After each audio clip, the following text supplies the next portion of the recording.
Hello and welcome to National Kidney Foundation's 2024 Pride Month webinar. My name is Marlena Chesner. I'm the Digital Content Development Manager here at NKF. I use they, them pronouns, so please feel free to provide your own. So as someone who identifies as trans non-binary, I feel super honored and privileged to have this discussion today on the LGBTQIA plus community and kidney disease with Dr. Joshua Wilder and former PA State Representative Brian Sims. A quick definition before we dive in: LGBTQIA stands for lesbian, gay, bisexual, transgender, queer, intersex, and asexual. But since there's so many more amazing identities out there, we have the plus to represent those identities, some being like pansexual or two-spirit. Now let's get into it. I'd love a brief introduction and a little bit about your connection to kidney disease. Josh, do you want to get us started? Absolutely. So my name is Dr. Joshua Wilder. I am a native of Pittsburgh, Pennsylvania, and I have an upbringing in Cincinnati, Ohio. I was born with a rare chronic illness called Guillain-Barré syndrome or prune belly syndrome. And in layman's terms, basically my kidneys, ureters, and bladders wasn't fully developed. So I knew at a young age that I would either not make it past the age of 5, or I would need to be on dialysis or have a kidney transplant. So I was put on a strict protein, sodium, potassium, strict diet, a Reno diet, which I couldn't have a lot of the good things that kids like. So after all that, at 9 years old, I had a kidney transplant, and I've been doing great ever since. It's been 26 years. So now I'm just here advocating for everybody. And thank you for having me. I really appreciate it. Thank you so much for being here. Brian? Thanks, Marlena. Like Dr. Wilder, I'm actually largely a native Pennsylvanian as well. I, as you mentioned, I'm a former member of the Pennsylvania General Assembly. And in January of 2020, I had the honor of becoming a kidney donor for a constituent of mine that was living about 6 blocks away in Center City, Philadelphia. So funny. We are all representing PA today because I am also from Pennsylvania. Love the Commonwealth. Right? So let's start off with something kind of fun. I'd love to know, since it's Pride Month, what pride means to you. Brian, do you want to start? Yeah, absolutely. Pride, I think what pride means to me actually changes a lot year to year. As I reflect on the upcoming Pride Month and the different things that I'll have an opportunity to do, the conversations I will be a part of, it occurs to me that it's very different than it was last year or the year before. And in part because Pride right now is as much about standing strong and sort of stentorian together with all the members of our communities against what is really unprecedented attacks against us. Pride is often an opportunity for us to remind ourselves and our friends, and especially our allies, who we are and what we are and why we are. And, we ask all year long for our friends, our supporters, our community, our allies to stand up for us. But Pride Month is that opportunity, I think, where we have to kind of remind them what's at stake.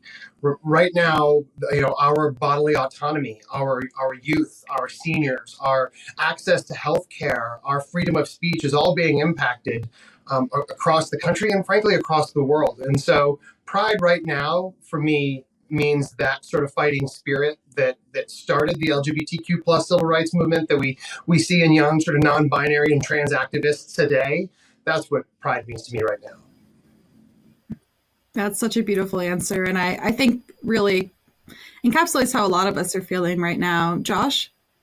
Yeah, I'm going to follow that kind of same mantra with Brian. Pride for me personally means unity. Without all of us together, I mean, it takes an army. I mean, like he was saying, it started back as a riot with Martha P. Johnson back in the day. And so we need to continue that unity no matter where we fit in the LGBTQI spectrum. We're all in this together.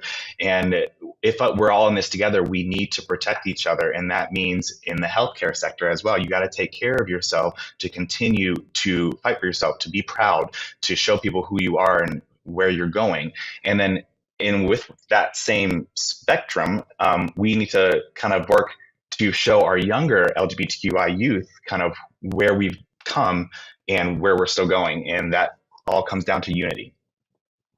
Yeah, just having a community of people who understand you, who can uplift you and fight together to kind of help make the world a little bit of a better place. It's a beautiful month, and I'm just really excited we can all be here to have this conversation. Now, I'm wondering if you wanted to share your personal identity and kind of elaborate on how it's impacted or shaped your life, specifically when receiving healthcare. Josh?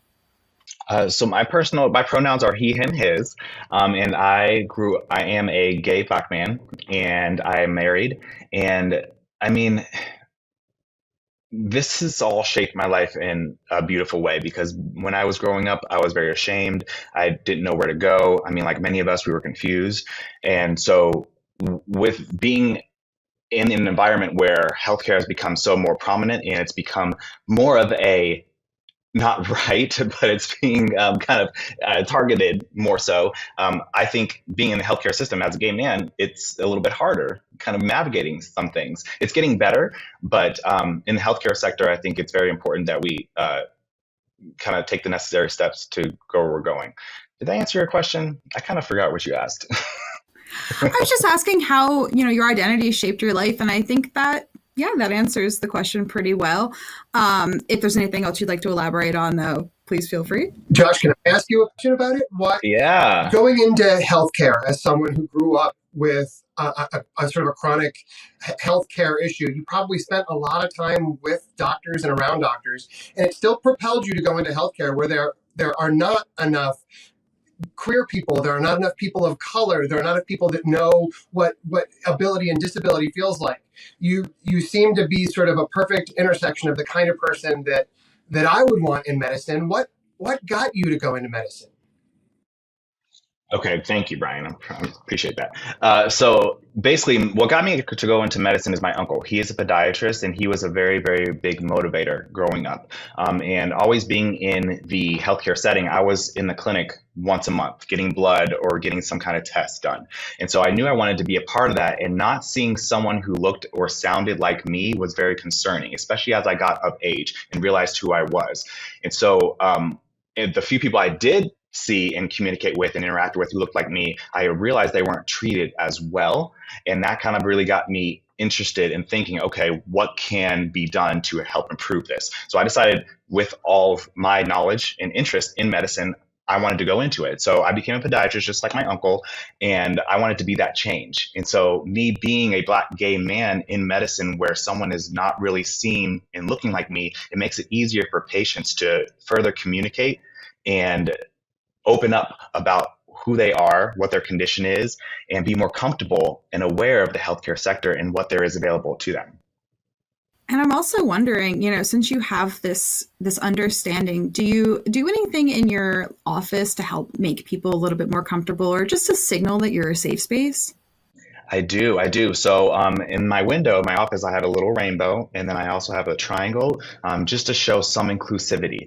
And then I also have the Out magazine kind of in my magazine holder, just so patients know. And I also have on my demographic sheet where I'm kind of listing your age, your address, all that. Pronouns and what name you want to be called. I don't like using he, him, his, her. I like using name, and I ask you, what are your pronouns? So people are very, very accustomed to hearing that when they come to my office. And I'll say, as someone who, is always wondering, when is it right to provide your pronouns? Because you don't know going in when you're handed the slip if your provider is going to take that information and be kind or not. And I think having those outward signals in your office really gives people the ability to be honest on this paperwork and have a better relationship. So that's really great to hear. Absolutely. I agree. Brian? I'm still reflecting on how much I think every healthcare interaction I ever would have had as a young person or before I came out would have been impacted by just having an Out magazine on the counter or a pronoun listed in a sign-up sheet. I will forever think that that's massively impactful. The quick on my background is that my parents are both retired lieutenant colonels in the Army. They met during the Vietnam War and stayed active duty in the military most of my life. And so I grew up all over the place, from Alaska to Kansas. And when I moved to Pennsylvania, I as you are in a state like Pennsylvania, I was recruited to play high school football and was lucky enough to go on to play college football at a small college in Pennsylvania. And that's when I came out of the closet. And, I had known my whole life I was going to go to law school. I'm a civil rights attorney by trade. I knew I was going to do that work long before I knew I was queer myself. But I came out to my football team my last year of college and went off to law school. And when I moved to Philadelphia to start practicing law, I started in disability law. And one of the things you'll hear from a lot of queer people is that many of us have a day job and a gay job. And in my line of work, it was using the civil rights background I had to impact equality, at least early on at a statewide level. And I moved to a place that had never elected an openly LGBTQ plus elected official, and there are mountains of data about how that will impact the ultimate civil rights of a region, of a state, of in our case, the Commonwealth. And so I tried for years to elect our first out legislator and got very, very close until a group of my friends and sort of people that I trusted suggested that I was the person I was looking for. And I did not think that they were right at first. I've talked a lot about how what it sort of took me to believe that maybe I was right for this. And when I ran and won my seat in the Pennsylvania House of Representatives, I became the first out person ever elected to our General Assembly, but not the first queer person for sure. But like all things, being out had a real significant impact on the people around me in the legislature. And so, Marlene, to answer your question, how has being queer sort of impacted my life? I'm a cis white man. I am also gay, and it is a part of my identity that really defines who I am. But because I'm a cis white man in a culture that affords me extra privilege and extra benefits and extra leeway because of those things that I have no control over, that I woke up in this body and was granted, it means that it's incumbent upon me to use those privileges to combat the falsities of any hierarchy that has anything to do with immutable characteristics. And so I've spent my career in civil rights, not because I was wronged as a queer person, but in part because I know that when we speak truth to power, and it's usually power that we share with someone else, when we speak to people like us about the inequalities that they perpetuate, we are more likely to stop them from perpetuating those inequalities. It's a mandate to men to fight sexism, to white people to fight racial and ethnic discrimination, and it's a mandate to straight people who are our allies to stand up for LGBTQ equality. And it's defined the best parts of my personal life and the best parts of my professional life. That is such an important thing to point out. I was talking about making that decision to write my pronouns on the paper. If I don't feel safe, I can write she, her. I appear outwardly as a white woman. I am afforded those privileges. And I would like to talk a little bit more just about how intersectionality plays into this, how, someone who is Black, trans may experience a radically different, moment in the doctor's office than, like, say, someone who looks like me. And I'm wondering, Josh, if you wanted to speak a little bit on that first. Well, yeah. So with intersectionality, I mean, you're basing kind of how the society is looking at you and how your social biases kind of deter, especially in the healthcare community. So, being Black, being gay, having a chronic illness, growing up personally, I always felt that I was less than. And that was definitely made prominent in certain sectors. For example, I remember this specific moment when I was 27. I just got off my parents' insurance and I went to the pharmacy to pick up some of my medication. And it was a long line and no one looked like me or sounded like me. And the pharmacist was being so nice. I'm like, oh, this is going to be great. And then when it was my turn to get my medications, everything stopped. I just was treated differently. I was spoken to less than. I wasn't given any help. Things were thrown at me. And that made a real impact on me. And this is when I started medical school. So this is kind of why I wanted to be in this space, because those who are people of color aren't afforded the same opportunities. I mean, they're usually in less than optimal socioeconomic places. They can't really afford certain medications, can't afford certain care. So because of this, you're marginalized. And in the healthcare community, you definitely see it. And I see it on both sides, being a patient and being a physician. And so it's something that needs to be changed. And it starts with us doing this, speaking about it so that people are more comfortable about it. In hearing you talk, these are the social determinants of health that really impact someone and impact how willing or how likely they are to have kidney disease. So, Josh, I know you wrote a paper on kind of talking about people being less likely to seek preventative care or get turned away from care. Could you just kind of expand on that a bit? Yes, absolutely. So, one thing going to the doctor, being POC or even LGBTQI, you aren't seen as an individual who is deserving. I mean, honestly, we've all been in that situation where you're scared to go to the healthcare, you're scared to go to the doctor because you don't want to be judged, you don't want to be talked about. And in my paper, I mean, there's more than 70% of people who have experienced some kind or form of discrimination going to the doctor's office. I mean, body language is more than half of how we communicate. And you can tell when you walk into a space whether you're welcome there or not. And so in my paper, I just talk about, how else as healthcare physicians can do more to be inclusive, like putting a little sticker on there, like putting magazines, just about those little things can help with that. And a lot of people don't want to go to the doctor because of those issues, and more so not the cis individuals, the transgendered individuals have most issues. And instead of us as healthcare providers supporting and trying to make change, a lot of them are turning away or being rude or sending people off or putting them on a rat race to find healthcare. And that's just making our youth and our transgendered individuals go down into a deeper spiral of not seeking healthcare and becoming more sick for various reasons. Absolutely. And I think, one of those things that's sort of compounding this is recently there has been a lot of anti-LGBTQ plus, specifically anti-trans legislation being discussed in some places passed. I'm wondering, Brian, if you can touch on how legislation like this affect the community ability to get high quality healthcare. Well, first of all, you're spot on about the increase in anti-LGBTQ legislation and bills being proposed across the United States. We're just about the middle of the year, coming up on the middle of the year, and we're at a little over 500 anti-LGBTQIA plus bills introduced largely in state legislatures all across the country. Delaware tends to be the one state in America where we don't see anti-LGBTQ bills. But if you think that your state is immune to this wave, you are not. And there are a lot of very insidious reasons that we're seeing it. What it is, though, is a coordinated attack on largely trans healthcare, on trans freedom of speech, on trans freedom of association, and it's couched largely in scare tactics that have zero to do with reality. And I'll give you a really good example. Early on, the anti-LGBTQ bills largely took the form of bathroom bills. We called them, banning people from using the restroom, the facilities that match their identity.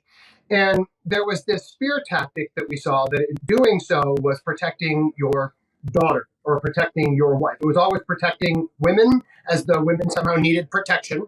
And it was always this scare tactic of some cis man putting on women's clothing in order to gain access to a private women's space in order to do harm. And yet that has never happened in the United States. In fact, it is factually true that more members of Congress have been arrested for sexual misconduct in public bathrooms than all trans people in history. And so we know that this is the proverbial problem without a solution without a problem. And part of the reason it's been proposed is because it gets people out of their seats. Fear is a very, very useful political tactic. And so fear gets people to vote. And there are two primary reasons that the trans community is so under attack right now. The first is that I think that there is a subset of lawmakers that believe that the trans community is somehow an outlier in the larger LGBTQIA plus communities, and that if they can begin to sort of pick us apart and pick us off, that it will destabilize the larger LGBTQ community. Part of the reason that's so wrong is that there has never been a point in LGBTQ plus civil rights history where trans people haven't been at the forefront of the movement, literally leading the bulk of LGBTQ plus civil rights in my lifetime and beyond.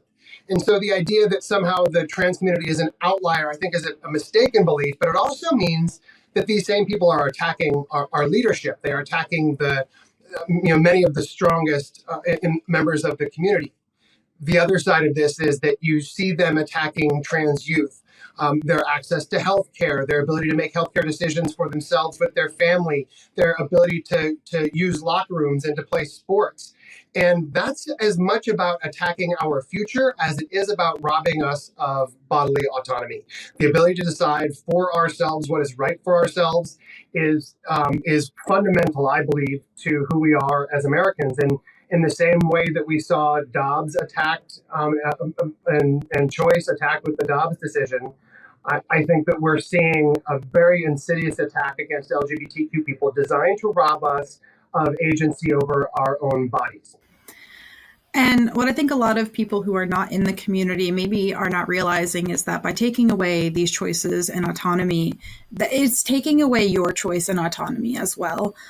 In the end, these bans affect everyone. If we're thinking of gender affirming care, there are many cis people who may require some sort of gender affirming care.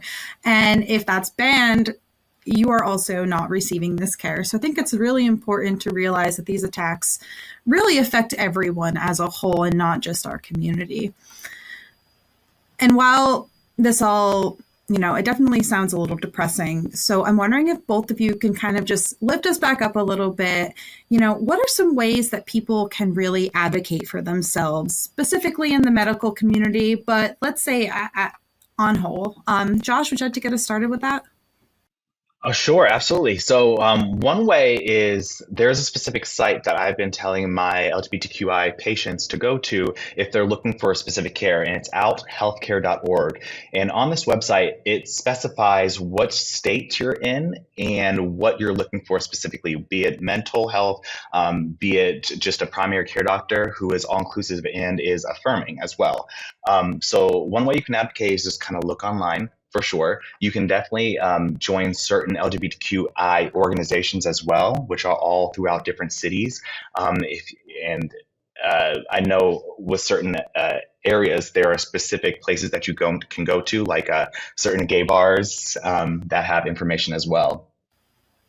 Absolutely. Brian, do you have any ways that people can advocate for themselves and maybe just advocate for the community, even at a legislation, level? Sure. We used to talk a lot in the diversity, equity, and inclusivity space about microaggressions. It was all the ways that people can show that they are not supportive of a person, casual racism, casual homophobia, casual sexism, that adds up to creating an environment where somebody doesn't feel welcome. And I know the opposite is true. We've even talked about a little bit here and just how those outward signs of support and inclusivity, using pronouns, having pride flags around, listing yourself as a business that is queer friendly. And I'll echo what Josh said earlier about making sure that you are utilizing the services of a queer healthcare provider is not only important to your own healthcare, it's important to advancing that healthcare provider as well. Supporting queer businesses extends to the healthcare system as well. And I suppose the last thing I will say is, as a former legislator, as an attorney, it seems obvious to me that the American healthcare system, and to everybody, is broken in so many ways. And the truth of the matter is that anybody who's going to rely on the healthcare system to be all in for them is making a mistake. They need to be all in for themselves. When you go seek healthcare, get it from the best providers. If the provider that you're seeking it from isn't treating you with the dignity and the respect you deserve, go somewhere else. You are the ultimately in control of your healthcare in the United States. And so be the best boss that you can be the best provider that you can be to yourself, and make sure that you're seeking out people who see you, know you for who you are, and can treat that person. I'm going to echo what Brian said, though, about that. You can definitely go to a different provider. Just as you have one primary care doctor and you don't feel comfortable with them and you feel like you've been with them all your lives and they have all your history, that doesn't mean anything. Your history can be transferred to a different doctor. And that's why I really want you to look at this outhealthcare.org, because it's a very, very specific tool for patients who are identifying as LGBTQI to find a space that's comfortable for them. And it's also another advocate in a lane that opens the door to so many other options. And that's such a good point. And I also want to say, if you're someone who maybe doesn't have the resources to get to another healthcare provider, reach out to your local, LGBTQI plus community groups. You can definitely find them online. Even if they're not in the healthcare space, as a community, I'm sure someone can get together and kind of help you figure it out. just to echo what we started, is that we are a community and we really do come together really well. So take advantage of that.